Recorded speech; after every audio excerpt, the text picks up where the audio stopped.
Welcome back to some more Midnight Club Street Racing Part 10, and in this part, as well as the next part, really the final part, I apologize for the typo where I put the final 3 parts. It's the final 2 parts. I'm going to be just alone here for solo post-commentary because the commentary things were lost, probably because of things I were changing and basically screwed things up. It happens. But anyways, in this part, we're going to be focusing on the London head-to-head and waypoint events, kind of like how we did for the last part, but with New York. And the first car I'm going to be using in this episode is the standard Kuruma Fasuto. This head-to-head for London is a lot more strenuous and a lot more frustrating than the New York head-to-head. And I think a lot of it just largely just comes down to the fact that the layout of the London head-to-head is a lot more tedious to be. It's not as straightforward and whatnot. I mean, there's this spot right here where you have a checkpoint, and the best thing to do is to literally just turn around and go this way. It saves you more time just taking it this way, so as you will see why I did it anyways. But basically, it's the same kind of thing. You're just being chased by the entire police force of London.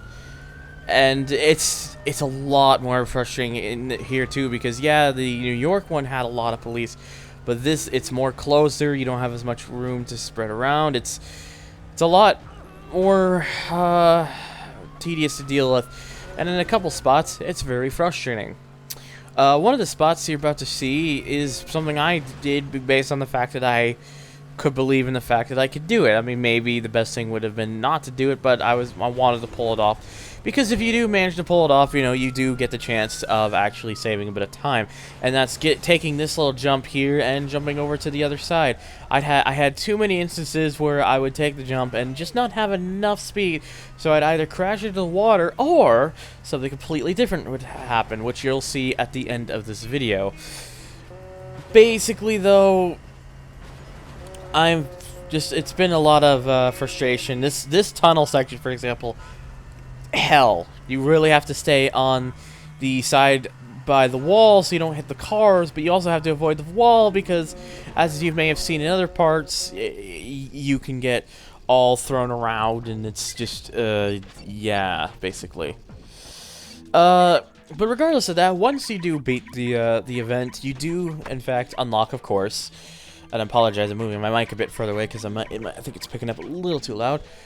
Well, and after I get to the waypoints there is to do, you of course lock the London Police Department, which includes the police car, the police van, and the police wagon. And that police car stats, those stats are just crazy. There's probably a reason why they don't make you drive this in career mode, because I feel like if you could, you'd probably be beating the game really, really easily. So, and yes, I'm just trying to find the right balance to where to put the mic, because I don't want to end up talking too loud, obviously. So, because I think I would have to kind of turn it down a little bit with the volume levels. Oh well, so long as you can hear me and so long it doesn't sound really bad. But basically this one is pretty easy to do. It's one of the longer ones, but you do face a group of Emilio's cars, so you're pretty much going against some of the easiest cars in the game. And basically, you know, I made a couple mistakes, but it's mostly just a very crazily laid out map. But once you get the pattern down, it's not very much that bad. You just find the path and you kind of just stick to it, and you know, after that you kind of just wrap around and save yourself some time. So. And with the police car, and yeah, you see I went under that double-decker bus, which you probably noticed is the traffic. All the traffic for this race is nothing but double-decker buses. Have fun. But although it's actually really not that bad. But yeah, basically, just having, you know, the police car and going against Emilio kind of makes the race really easy, because, you know, the police car can take a beating and it's also really quite fast. So you pretty much shouldn't have, if you decide to do this Emilio race and you're using the police car like I did here, you really shouldn't have a problem. So, but regardless, all you gotta do is just get all around, get all the checkpoints, and you're good. And Yeah, so some of the double-decker buses were causing problems. Kind of wish it just did like the one time you may have noticed a little earlier when I just drove right under it, despite hitting it.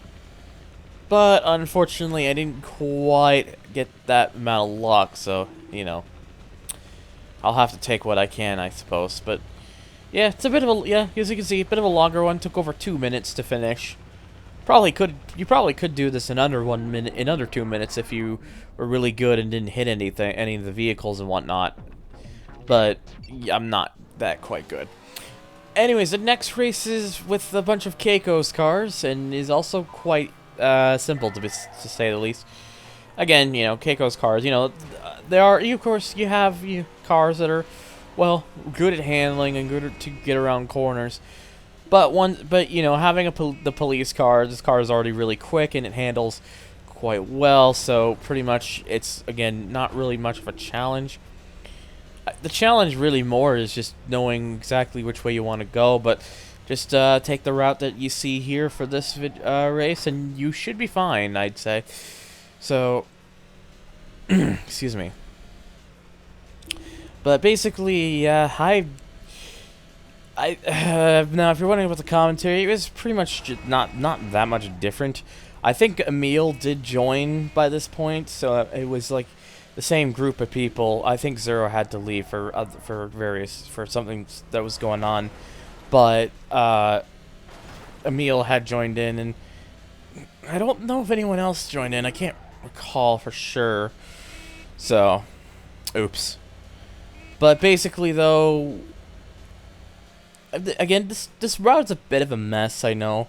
But hey, this is one of the more effective ways to do the race, and as you see, it worked even with all these little incidents, such as me managing to flip the car there, like a smart, yes. I still managed to get through pretty well, simply because, you know, you're just going against Keiko's car, who, you know, her car is really good for the handling, but there's like almost no top end. It's a really short top end, so it's nothing much to really worry about there. And of course, as you come across the finish there, managed to get it in about 1:42. Of course, if you're really good, you could easily get that one done. Now, for that one, you may have noticed it was all London black cabs, so that gives you another hint. And then we have this race here, which is all Larry's vehicles, which means, yeah, it's gonna kind of be, well, rather simple, because, yeah, you know, Larry's best truck has some, at least some decent speed on the top end. It's not the greatest handling thing, but I guess, you know, you probably would expect that because it's a truck, so. And as you can see here, this one's got, like, what are those vans called? I can't even remember. The Red Robin or something. I don't know. They're not something they're called. I can't remember. It'll show us once we get to the car select screen eventually, after the next race that's after this one. And yeah, there's really no questioning that I made a huge oops. Basically, it was pretty bad, to say the least. But regardless, you just gotta keep pushing, and you'll get to the end. So again, it's quite a laid out one. It's one of the more further spread apart maps for London here. So you kind of just gotta go all around the particular area and whatnot. But it's still not that hard. But if you got like the police car like I do, because, you know, quick vehicle, good with the handling, really good top end, all that sort of stuff. So basically, you could potentially take other routes with this one if you use the same car, and you'll probably do fine. But, you know, this is what worked for me, and, you know, if it works for me, it'll probably also work for you, because, yeah, of course. Even though, of course, I was making silly mistakes, like I didn't realize I was going to take that big jump there to the point where I was going to start flipping like that. So again, this was a bit of a longer one, again at over 2 minutes. Again, you probably, if you have a better run, you could probably do this in under 2 minutes, so, you know, it's not exactly like the end of the world per se. But, you know, I didn't exactly do it the cleanest either, so it could, if I really worked on it, I probably could have saved me some extra time. And of course, coming across the line with a flip and one of the objects in the game or whatever, just having a big freak out on my car. Of course, that now leads to the final race, which gives us, yes, hello, Darren Thurrock's third vehicle, and his most radical vehicle design-wise. It definitely doesn't look the same compared to the other ones that we're looking at here. The Crescendo is the car that we're gonna be getting, I believe, from this. I believe it's called the Crescendo, not the Fiorenza like the other ones. You'll notice when we get it, it doesn't look like any of the other ones.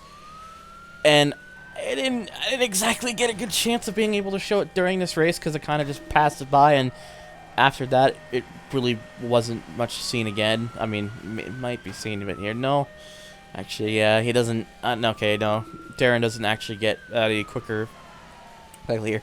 He gains up a little bit, but wasn't enough. And I was able to get thankful for all the other cars that were in front of me for gearing up. And yes, you actually get to do this in this race.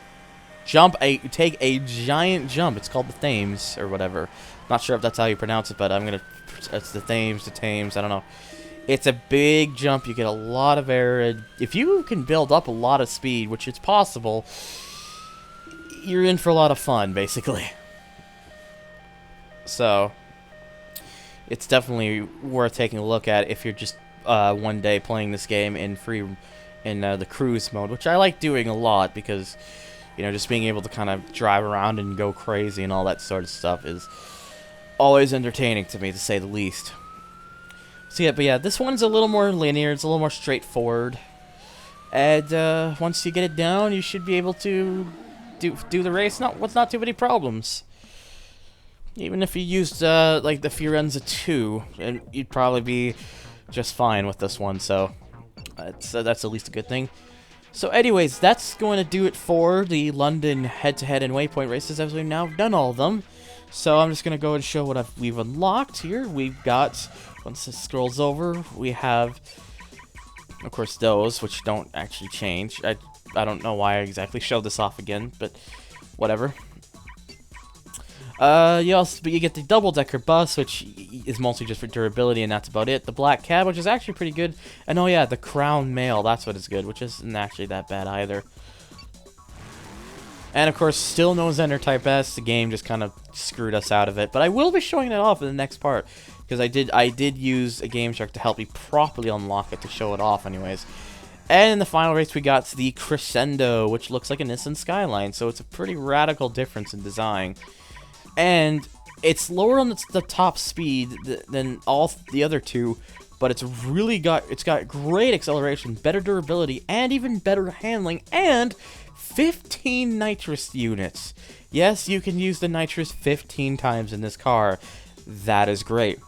So anyways, in the final part, which is the next part, we're just going to be showing off the couple other little things that's left. The one game mode that we really didn't have anything to do. And the Zender Type S, which is to show you what it's really supposed to look like, and why it's basically kind of a bit of a special thing. So anyways, you can follow me at Twitter at HECentralYT. You could donate to my Patreon. It's not actually required, but if you do, thank you. And as always, thank you guys for watching, and take care, and I will leave you guys out with a little bit of a outtake from the head-to-head race.